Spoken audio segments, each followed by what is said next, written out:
On February 26, 2024, approximately 3,000 teaching assistants, contract faculty, and graduate assistants at York University went on strike. They cited low wages, unmanageable class sizes, and a lack of job stability among their major demands.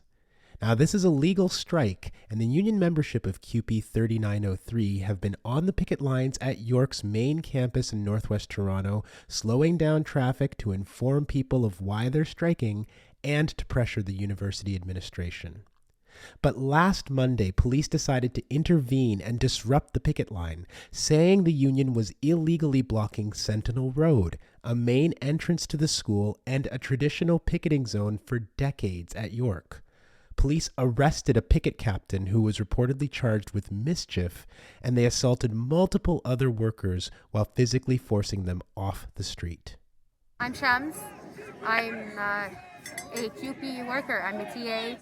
I'm doing my PhD here. And on Monday, I was assaulted by the police right here on this picket line that has been established for over 20 years. Whenever we strike, we do a picket over there, a soft picket where we just inform people what's happening and let them pass through. And the police decided to disband that for no legal reason. Shams provided these photos of bruising on her arms after being grabbed and pushed aside by police.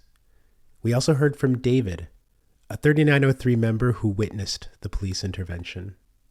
And this was never a hard picket. This was always the soft picket. So cars were always allowed to pass through. We were not blocking cars. They pushed us off the road and made us remove the gates. After consulting with the lawyers, we decided that it was okay to go back on. We tried to set up the gates. As soon as one of the picket captains stepped down on the street, they snatched him up and arrested him. When we tried to negotiate with them, deal with them, tell them to let him go, they immediately started brutalizing us, shoving us, pushing some to the ground, myself included. I can't even comprehend what they were thinking, for what purpose, besides trying to scare us into giving up our rights, scare us into not showing up to the picket lines that are legal picket lines. Police claim that they moved in because it's illegal to block the roadway, but they seem not to distinguish between the apparent illegal use of physical barricades and the lawful right to picket with one's body, including to slow down traffic. So are you saying that we don't have the right to picket or protest? You do not have the right to block an Ontario highway. It's not a highway. Yes, it is. The York University administration seemed to agree with the police, saying in a March 11th email, quote, "Where there is any physical presence or blockade that impacts City of Toronto streets, the Toronto Police Service does have a role, as blocking city streets is not permitted." Unquote. The Supreme Court of Canada has ruled that picketing on public property, including roads, is a constitutional right. The court has reaffirmed this right with the understanding that it inconveniences people and harms businesses. It's one thing for police to remove a physical barricade, but it's quite another to say that people can't picket with their bodies and to physically force them off a public roadway. The court wrote in 2002 that, quote, "Picketing, however defined, always involves expressive action.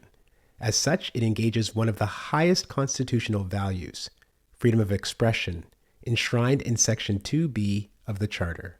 Unquote.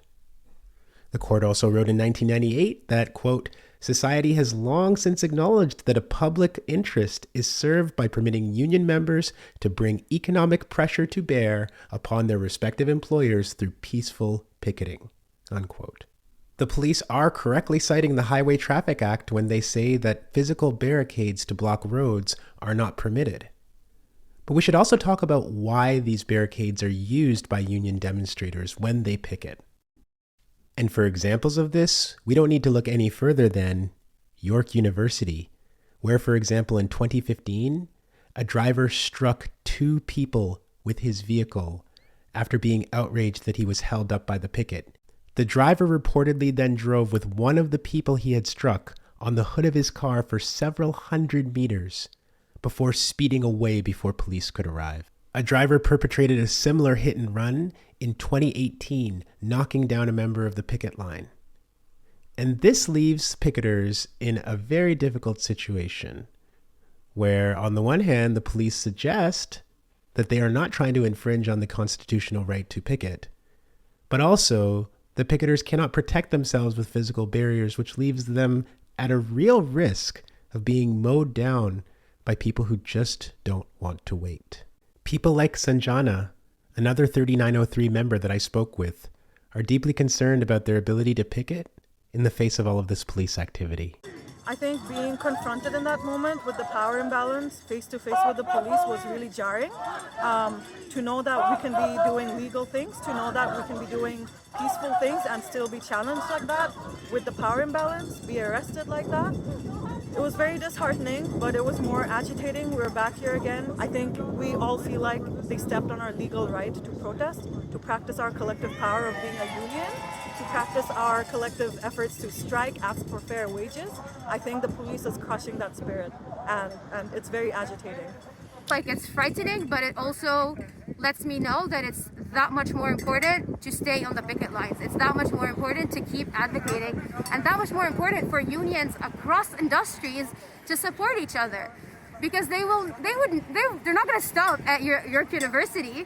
You know, like, if the police get away with violating our rights here, they're going to violate them everywhere else, as they have been doing. You know, they've been doing this at protests for months now, and there's been hardly any accountability even from the media. So they don't have a sense of urgency to not do this stuff. All of the footage from the March 4th, 2024 police action at York University was submitted by members of CUPE Local 3903. Reporting for Yes Everything, this is Desmond Cole. Find us online at www.yeseverything.ca and reach out to us at yeseverythingca@gmail.com. Thanks for watching.